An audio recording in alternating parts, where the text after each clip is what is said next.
Jeg maler tit, når jeg går over til natten. Jeg har jo dem hængende alle sammen, så egentlig snakker jeg med billederne mange gange i løbet af dagen, og så kan jeg sidde bare stene og kigge på et, og så lige pludselig male på det. Og da jeg var færdig med det, jeg var fuldstændig lykkelig. Altså, det var fantastisk. Og sådan har jeg det tit. Jeg kan også få jo kvalme og kriser, og jeg er vant til, at billederne bliver afsindigt grimme. Altså, så det her med at finde det grimmeste grimme, inden de lige pludselig så slår over og bliver noget andet. Så det er fantastisk at få lov. Ja. Hvornår billederne er færdige? Ja, det kan jeg jo mærke. Det er et rigtig godt spørgsmål, for det er jo en følelse. Det er jo en sansning. Altså, jeg mærker mine billeder og sanser, hvornår det er nok. Og nogle gange, så er det der strøg, hvor enten så er det færdigt, eller også så er det bare en ommer.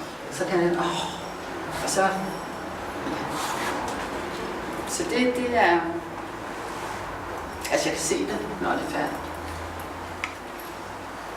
Nu har jeg jo set, og nu tror jeg også faktisk lidt film i dag, som de datter har lavet, ja.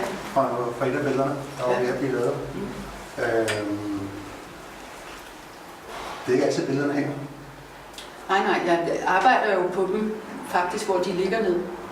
Men det har jeg bare ikke kunnet med det store, fordi det kan jeg kan ikke bære det, og jeg kunne ikke få det ned, så når blandt andet du, Katrine, kom, vil du hjælpe mig med at vende det, så må jeg ligesom koste rundt og vende det, fordi jeg kunne kun nå det ned og stadig. Og så har jeg stået på en stige og prøvet sådan. Men ellers så arbejder jeg på dem, hvor de ligger på et bord. Og blandt andet på det der landede min kat og gled gennem hele billedet, hvor det lige var blevet smurt op i lyserødt og gult, ikke? Og så kørte han sådan, og en kat sætter på der 1000 steder i lejligheden, inden jeg fik fanget ham. Men det er sådan. Og så er der nogle ting, hvor jeg godt kan stå med en pensel, fordi det meste er jo skraben. Ja. Men det er dejligt, og det er fantastisk også at kunne gøre det derhjemme, når det bare passer mig. Det er nu snakker vi jo sammen sådan om udstillingen, om at lave en udstilling. Og så på et tidspunkt, så var det jo meget konkret. Så kom der en dato på. Fortæl lidt om, hvordan det var. Altså, vi har snakket lidt om det med den, for man går og maler.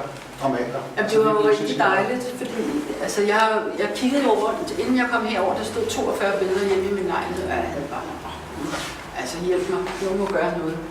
Og så kom jeg over, gør noget, så kan jeg komme af med eller, fordi så på et tidspunkt begynder jeg at male dem over, hvis jeg, altså når jeg ikke har plads til flere, altså hvad skal jeg gøre?